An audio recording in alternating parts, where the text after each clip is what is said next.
হ্যাঁ, অপেক্ষা। নিকোটিনের দোয়ার আড়ালে ভেতরের পড়ে যাওয়া হৃৎপিণ্ডের আত্মচিৎকারের পরে তাকে আমার করে পাওয়ার অপেক্ষা। কিন্তু না, সে আর ফিরে আসেনি।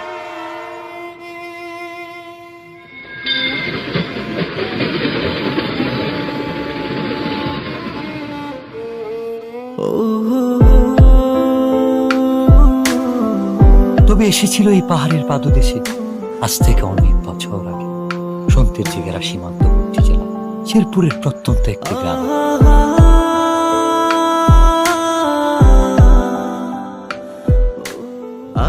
কে এই অতিথি, কে এই কিশোরী, কে এই মায়াবিনী?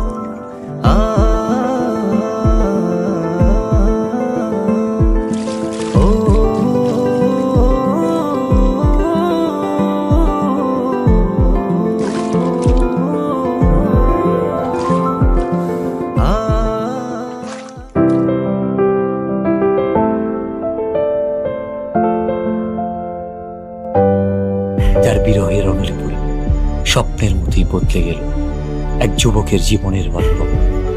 হ্যাঁ, স্বপ্নের মতোই বদলে গেল।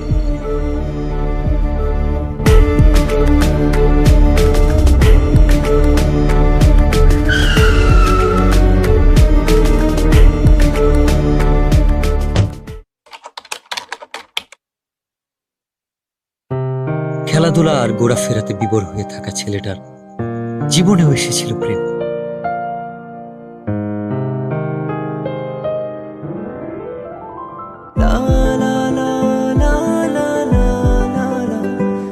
চোখের ভাষায় কেউ যেন বলছে, আমি এসেছি তোমার হয়ে, আমাকে তোমার করে নাও।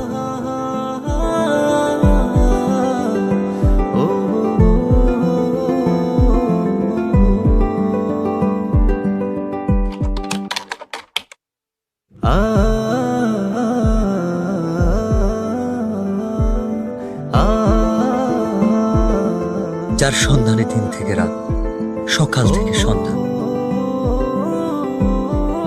কেবল এক পলক দেখার ইচ্ছা।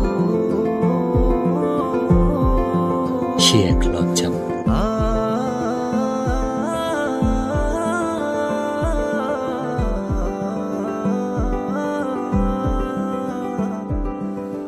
এক অদ্ভুত ভালো লাগা, যার অনুভূতি ব্যাখ্যা করা কঠিন।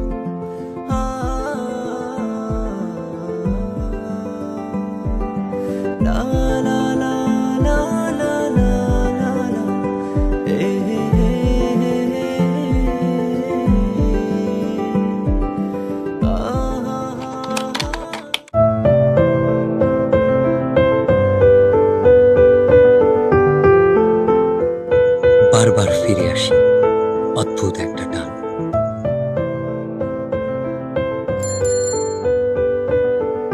কিভাবে বোঝাই তাকে যা বলতে চেয়েও পারিনি।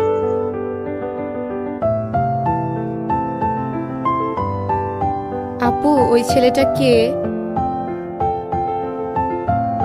ও ও তো আমাদের এলাকার বিল্লাল ভাই। উনি কি প্রতিদিনই এদিকে আসে? না, ভাইয়া তো এদিকে আসে না। ও আচ্ছা।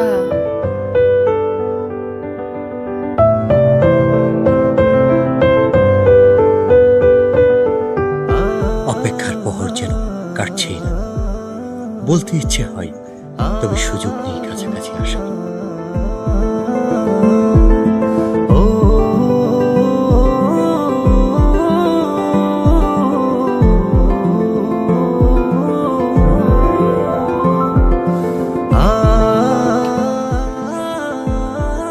না বলা সব কথা লিখে এনেছি তাই রঙিন চিঠিতে।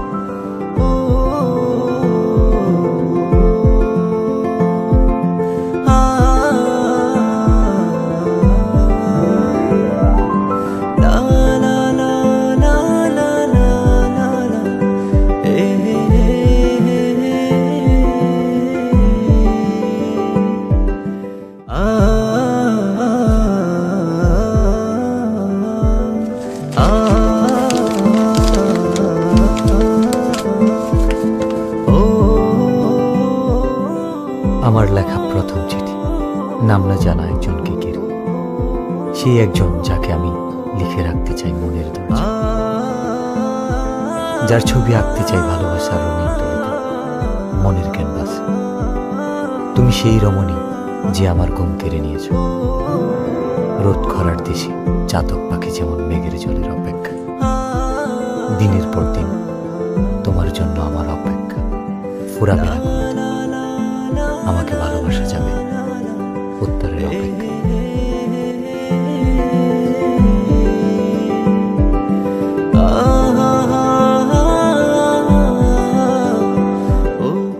ভর দুপুরে অপেক্ষা, কৌতূহল, উৎকণ্ঠা, অস্থিরতা মনের দরজায় কেউ বুঝে গলা নেড়েছে।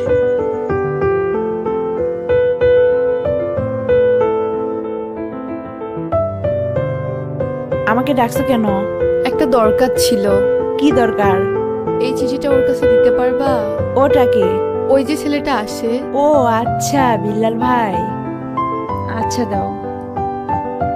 বিল্লাল ভাইয়ের কাছে তো পৌঁছে দিতে পারবো না, কিন্তু ভাইয়ের সাথে যে ছেলেটা থাকে নুসান, ওর কাছে পৌঁছে দিতে পারবো। আচ্ছা, যেভাবেই হোক চিঠিটা পৌঁছে দিও।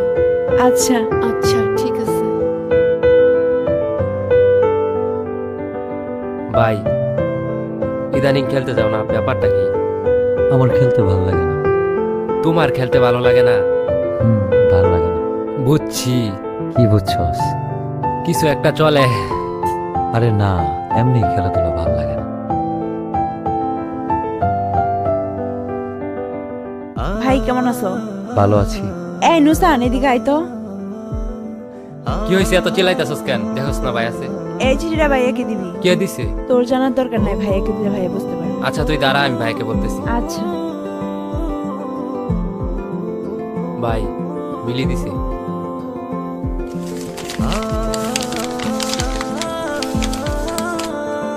আমিও প্রথমবারের মতো চিঠি লিখলাম, যার ভাবনায় শুধু আমিই থাকি, যে আমার জন্য পাখির মতো ছটফট করে, যার কল্পনা এবং বাস্তবে মনের দরজায় আমিই করা নারী। আপনি সেই পুরুষ যার চোখে মুখে শুধু দেখতে পাই আমার জন্য ভালোবাসা। হঠাৎ আমি বুঝতে পারি কেউ আমাকে মন থেকে চায়, খুব করে। আপনার অপেক্ষা ফুরাবে কিনা আমি জানি না, আপনাকে উত্তরটা জানিয়ে দিলাম। একটাই কথা বলবো, ভালোবাসি। মিলিকে গিয়ে বলবি শিমুল বাগান আজকে 4টার সময় ওকে নিয়ে আসছে, আমার অপেক্ষা কর। ভাই বলছে বিকাল 4টার সময় ওরে নিয়ে শিমুল বাগানে আসতে। ওরে নিয়ে আসবি কিন্তু। আচ্ছা ঠিক আছে, আমি ওকে নিয়ে আসবো। মনে থাকে যেন।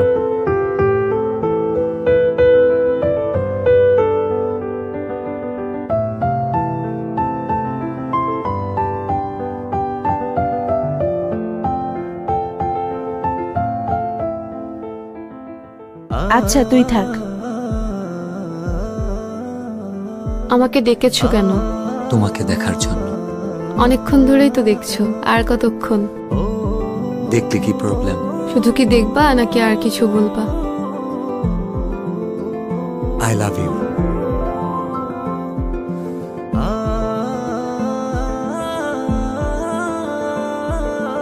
আমি কিন্তু আমার উত্তরটা পাইনি। এটা আমি আমার কাছে সারা জীবন রেখে দিব।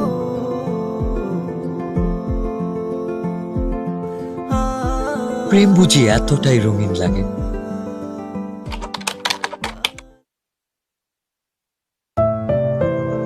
তবে রঙিন দিনগুলো হারিয়ে গেল কুয়াশা ভেজা সকালের ন্যায়। কে জানতো এই দেখাটাই হবে শেষ দেখা।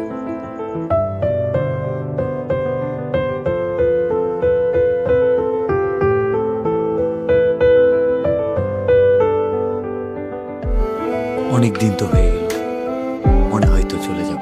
হ্যাঁ, চলে তো যেতেই হবে। আর কি ফিরে আসা যাবে না? এসে কি হবে? আমার জন্য আসবা, পারবা না? আসা যায়, কথা দেওয়া যায়। আর ছুঁয়ে কি কথা দিতে হবে? ছুঁয়ে দেখার ইচ্ছাটা পূরণ হবে, সেটা বিয়ের পর। আমি অপেক্ষায় থাকবো। হঠাৎ কাল বৈশাখী ঝড় এসে এলোমেলো করে দিল সবকিছু। এমনটা না হলেও পারত।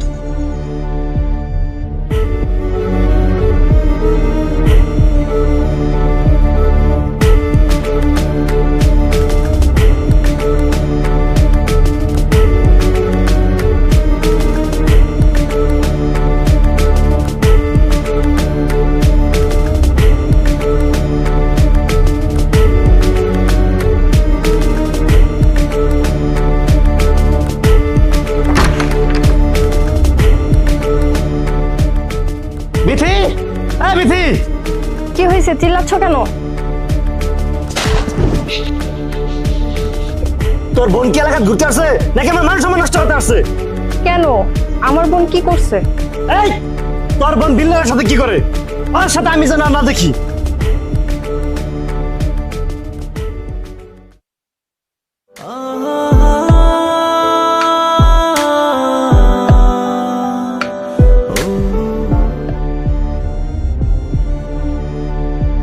আচ্ছা তাহলে তুমি থাকো, আমি যাই। প্লিজ চলো না, আমার অনেক ভয় লাগতেছে। আমারও অনেক ভয় লাগতেছে। চলো না।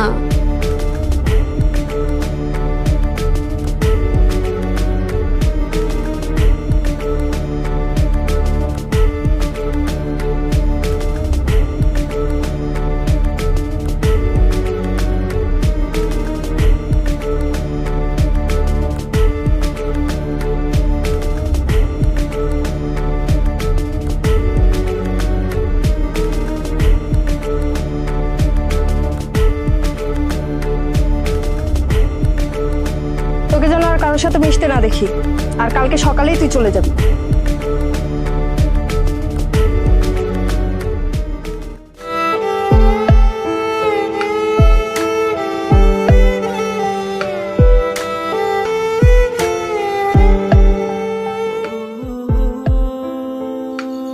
অতিথি পাখিটা কষ্ট নিয়ে নিরে ফিরবে, এটা বুঝি তার রেখে যাওয়া শেষ স্মৃতি।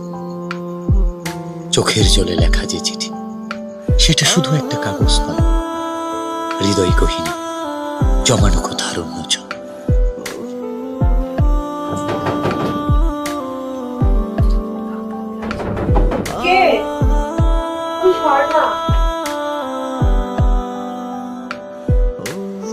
এত রাতে তুমি এখানে? মিলি, আমি বুঝতে পারিনি আমার জন্য তোমাকে এত কথা শুনতে হবে। আমাকে মাফ করে দিও, আমি কালকে চলে যাচ্ছি। আর পারলে তোমার ভাইয়াকে এই চিঠিটা আর আমার এই শেষ স্মৃতি দুইটা পারলে তোমার ভাইয়াকে দিয়ে দিও।